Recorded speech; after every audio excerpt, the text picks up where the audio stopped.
Doing all right, man. Doing all right. It was year two.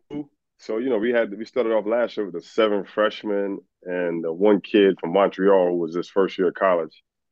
And now those guys are sophomores. We lost two of the two guys left, but we got a good core back. We had Andre Snoddy, who was rookie of the week six times last year. He should have been rookie of the year. He's back. And then Nigel Scanterbury, our point guard, who's a fifth year senior now. He's been really good for us. So, um, yeah, man, I'm excited about it. And plus our league is so wide open. No doubt. Like, And yeah, what I want to ask you about, bro, is this: you got a really young roster. The young guys will be yeah, playing a lot of big minutes of sophomores right now. They played right, some right, right. last year too. So, Yeah, how does that yeah, make you feel knowing that hey, these guys keep developing? We could be some year three, year four, man. These guys get these minutes now. We can really win this NEC, man. yeah. Well, you know what the thing is, so we had those young guys. So Snotty, Joe Strowski, Andre, um, Jaden Brown, was a freshman. All these guys are sophomores now. Devontae Sweatman's a sophomore. But we brought in three transfers. We brought a JUCO transfer in who was a division played at New Orleans, went to junior college in Arizona, was a JUCO All American. So he's a veteran. He's 21 years old. He's a veteran. We got in Kellen Amos, who was at Binghamton he's from Houston, Texas, was at Binghamton for 2 years. He's a junior, so he's older. So we got those two guys, and we got a kid who was a freshman last year at Quinnipiac, who's a sophomore for us now, Brody Limerick. So we got along with our young guys, we got a good mix of three veteran transfers that help us out a lot. So, and again, I said this before, our league is so open. So, Bryant won the league last year. Bryant left and went to the American East. Um, Mount St. Mary's left and went to the MAC conference. So the league is open. LIU is really, really good. And then they got a new coach like late June. So Rod Strickland came in. So obviously Strick's trying to get up to speed with his team. He's got some, three of his leading scorers left, put their name in the portal with the coaching change. So they're going to be a new group, a new system. FDU fired the coach there, Greg Arenda. They brought in a really good coach from Division Two. Was really good coach at Division Two. He brought his top three players from his Division Two team in. So I think they're going to be one of the surprise teams because they press and they trap the whole game. So they play kind of different.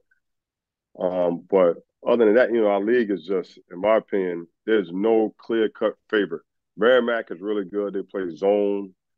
They're hard to play. They're one of the top defensive teams in the league, as well as the country. But they still can't go to the NCAA tournament because they came in from D2 4 years ago. So they got one more year. So with that said, it's going to be, it's six teams that are going to be competing, seven teams including us that will be competing for the NCAA tournament bid. So I think it's open. It's open. And Stonehill just joined as well. So that Stonehill joined. Yep, they joined in. So they can't go to the conference tournament because they got to sit out for 5 years when you go from Division Two to Division One. So I mean, Sacred Heart's going to be pretty good. They got three MAC transfers who are good players. Anthony Latino, the coach of Sacred Heart, is a good friend of mine. So if you can talk to anybody in our league or anybody in the Northeast, and one day you hear Sacred Heart's number one, you hear Merrimack's number one. You hear LIU, you hear FDU. Nobody really knows until we start playing. So that's what makes it so exciting. and the margins are so thin in your league. Right. It's really Yep. just possessions that Right. separates Right. top to bottom. It's not Right. like Right. everybody's world beating anybody. It's like Right. it's Right. Right. really Right. possessions that Right. Right. determine Right. these games you all played up there.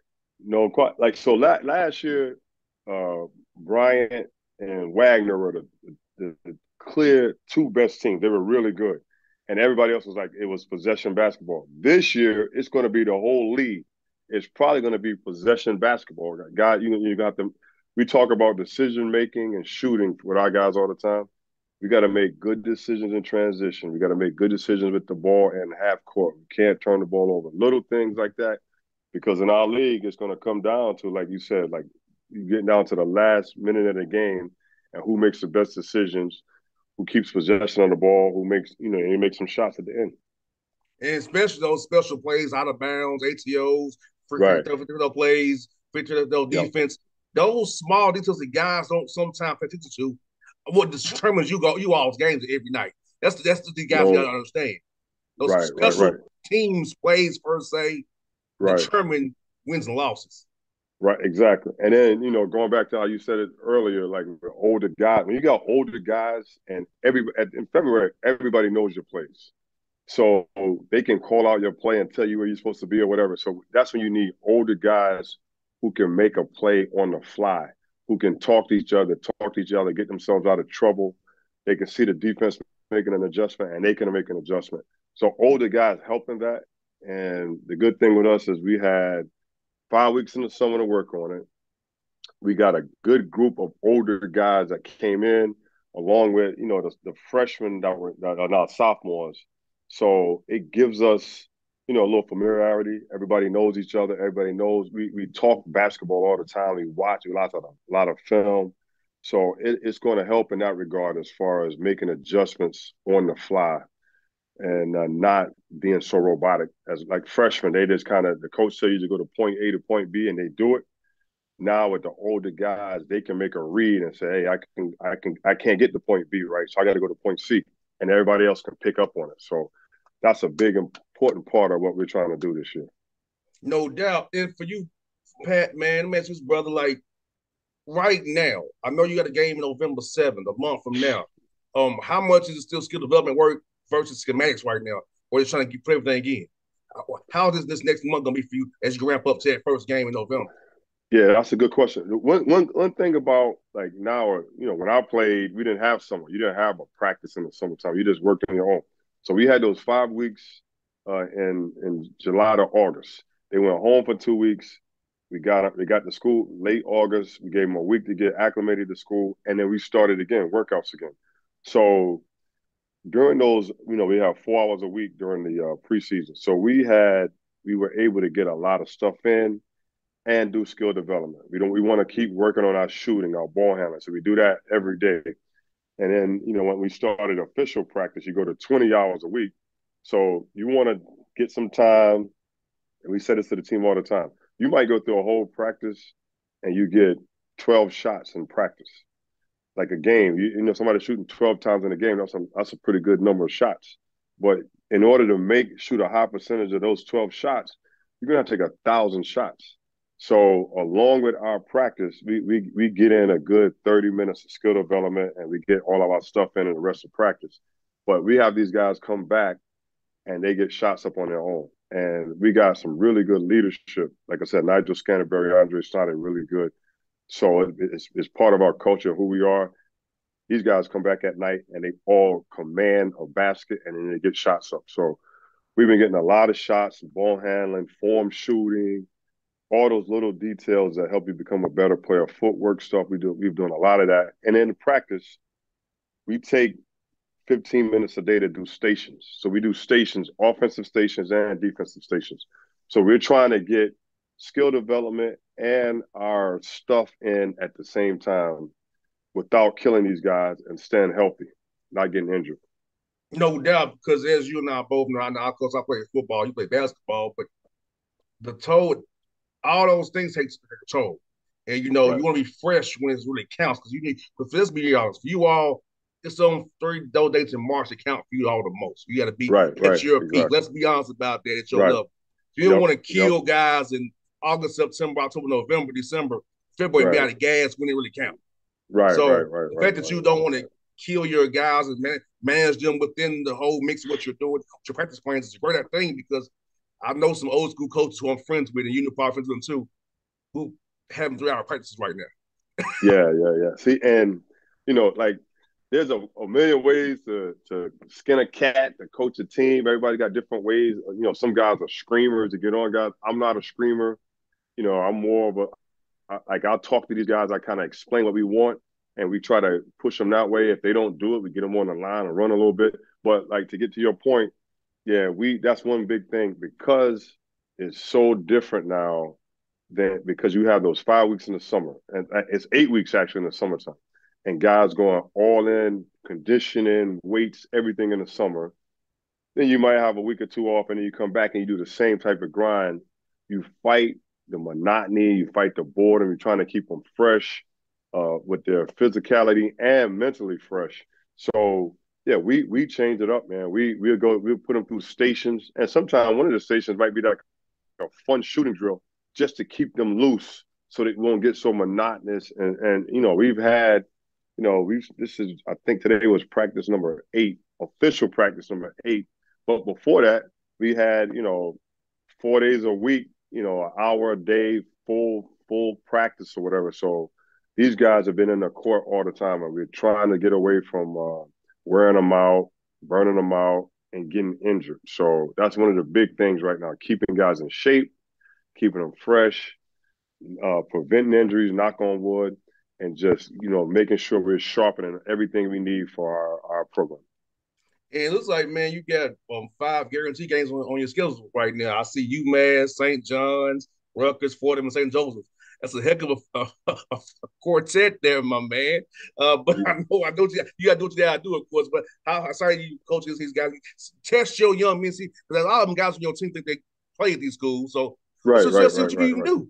Right, right. Yeah, so you know, you go up against these guys last year. I mean, we got right to it versus UConn, one of the top teams in the country, and they put it on us. And you know, our guys were like, they were so young, we were deer in the headlights almost. You know, sold out arena, and you're playing against the high level guys, some future NBA guys. And like you said, our guys said, "Hey, man, I can play at this level." And I was like, "All right, we got to see it." And so I think last year, you know, for our 7 freshmen and the one newcomer, it was really a learning experience. So now we're going into, you know, the St. Joe's, the Fordham, St. John's, Rutgers, and we won't be so wide out. We'll be more, hey, fellas, they put their pants on just like we do. We got to get to our goal earlier. We got to get to the nail earlier. We got to bump the guys on their rolls. We got to run harder. But they're going to be, we got to realize they're going to be long. We got to pass fake, shot fake to get them off balance. So all those little things you have to do against a longer, bigger team. And you have to do it with full speed and aggressive. And then, you know, if you can hang around, stay in the game, down the stretch, teams get tight and you give yourself a chance to win at the end. So, you know, that's our mentality. And you know, last year, again, it was all new to these guys. Now they're much more, you know, they're mature. They understand what we're trying to do. So, you know, it's going to be a tough task, a tall task versus some of those high level teams, but we're going to give it all we got. And I think we'll have a better understanding of how to approach it now as a group. I think just too, Patrick, this man, like, look here. If you play these 5 schools, nobody in the NEC is going to be as good as these people. So you've Right. seen the best of the best. And also, Yep. if you would have been so wide open, if you win, you're going to be either going to be a 14, 15, 16 seed, because Right. you don't play Right. somebody Right. like that at this anyway. So you've Right. played Right. it Right. 5 Right. times already. So you're used to the Yep. body type, the speed, the Yep. movements, the rhythm of it. So I feel like it's a Right. great preparation if you make it to the tournament in Right. March. Right. Right. Right. We you know, when I was here as an assistant, we we played the Providence, we played LaSalle, we played UConn, we played some big schools, and we beat Providence at Providence. And that year we went on to win 25 games, and we get to the NCAA tournament. We were a 15 seed that year. We play Iowa State in the first round, and we're down 17 at halftime.